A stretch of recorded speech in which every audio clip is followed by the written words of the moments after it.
America, America, America. Trump, Trump, Trump. አዎ ደጋግመን አሜሪካ ትራምፕ ብለናል። አዎ ይህ የሚካድ አይደለም። ብዙዎቻችን በተደጋጋሚ አሜሪካ ትራምፕ ብለናል።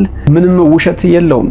አለመታደል ሆኖ አፍሪካ መሪ አይውጣልሽ ተብላ የተረገመች ይመስል ዜጎቿን ምቾት የሚነሱ ስደትን እንዲመርጡ የሚገፋፉ መሪዎች ከዚያም ይበቅላሉ። ታዲያ የዛሬን አያርገውና ስደት ሲታሰብ የመጀመሪያ ምርጫ የምናደርገው ዩናይትድ ስቴትስ ኦፍ አሜሪካን ነበር። ከየትም ተወለድ ሰዎች ሰርተው የሚለወጡባት፣ አግብተው የሚወልዱባት፣ ከራስ አልፈው ለሰው የሚተርፉባትና የዲሞክራሲ ሀገር የነበረችው ዩናይትድ ስቴትስ ኦፍ አሜሪካ አሁን ግን ለስደተኞች አይደለም ለዜጎቿ አስፈሪና ከዛሬ ነገ ምን ይፈጠር ይሆን የሚል ስጋት ያንዣበበባት እንዲሁም ውጥረት የነገሰባት ሀገር ሆናለች። ይህ እንዲሆን ደግሞ የትራምፕ አጋሮች ሚና የአንበሳውን ድርሻ ይይዛሉ። ሆኖም በአሁኑ ሰዓት ከዚያም ከፍተኛ ተቃውሞ በአስተዳደሩ ላይ እየተነሳ ሲሆን በቃን፣ እጃችሁን አንሱ፣ ፕሬዝዳንት እንጂ ንጉስ አንፈልግም፣ መርጠናችሁ ስራችንን አጠናል፣ በዚህም ተጸጽተናል፣ ነፃነት እንፈልጋለን ሲሉ ድምጻቸውን እያሰሙ የሚገኙት በሀገሪቱ የሚገኙ ዜጎች እንዲሁም ደግሞ በስደት ሄደው በተለያየ አጋጣሚ የመኖሪያ ፍቃድ አግኝተው የሚኖሩ በርከት ያሉ የአሜሪካን ዜጎች ናቸው።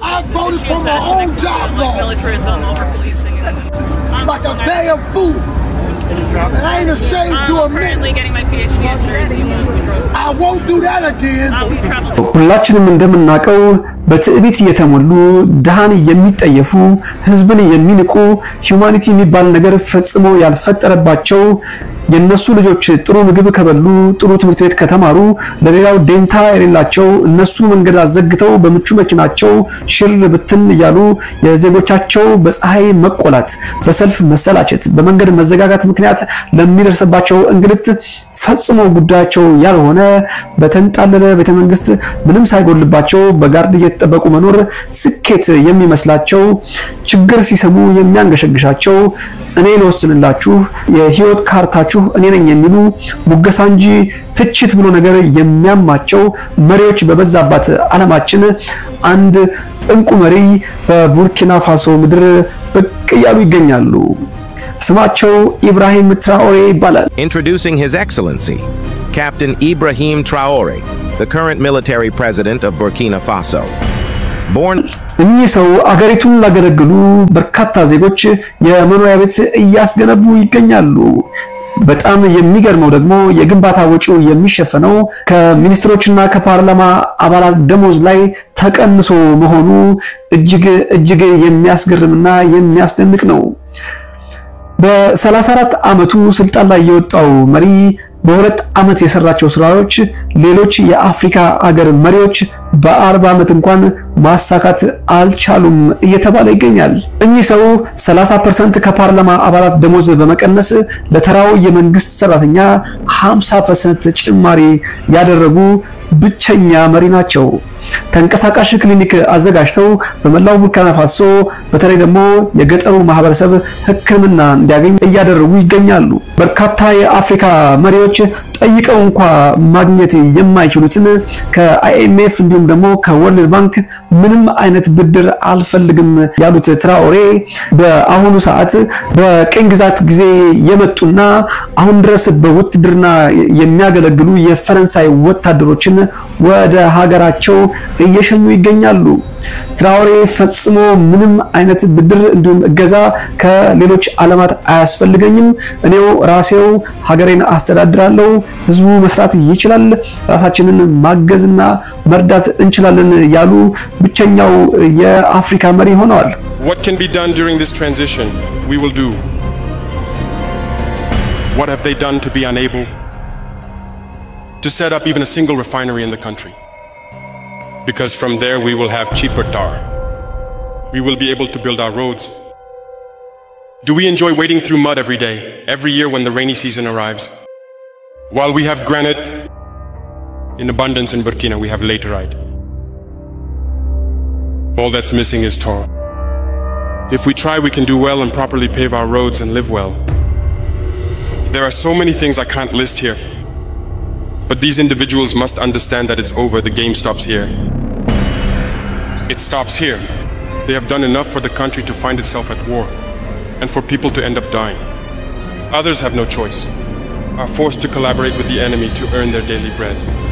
We will do everything to end this war and to provide jobs for the youth so that it can continue like this.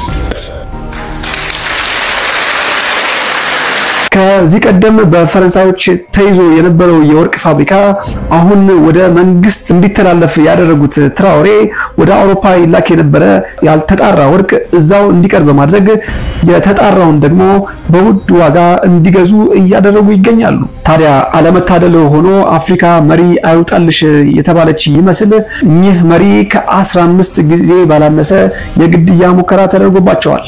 They will tell us, Thomas Sankara tried to do it like this, but where is he? He is dead. The Haitian president, he tried to do it like this. Where is he? He is dead. Gaddafi tried like this. Where is he? He is dead. These are the veiled statements made to us to instill fear. ያው ሁላችንም እንደምናቀው እንዲህ አይነት መሪ በዌስተርኖች አይወደድም። ምናልባትም ሴራው ከዛ የመጣ ሊሆን እንደሚችል ብዙዎች እየተነበዩ ይገኛሉ። If you want to break with these imperialist forces, it's simple. We denounce the agreements. Everything starts from there. I think the example of Chad in any case is tangible. They started by denouncing the agreements. Otherwise, if we don't denounce the agreements, just saying that the bases leave, we haven't done anything. Because the problem lies in the colonial agreements, the defenses that have been signed since independence. The most dangerous is not the one you see in the bases. The most dangerous are the military advisors. Military advisors exist in all these countries. They existed in Burkina as well until the end of 2022, until we took responsibility. And who are these military advisors?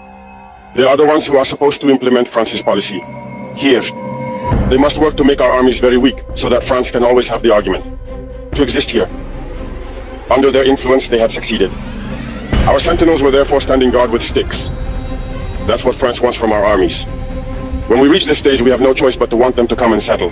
አዎ እንግዲህ ሁላችሁም እንደሰማችሁት ትራኦሬ እጅግ የሚያስደንቅና የሚገርም ብዙዎቻችን የምንመኘው አይነት መሪ ነው።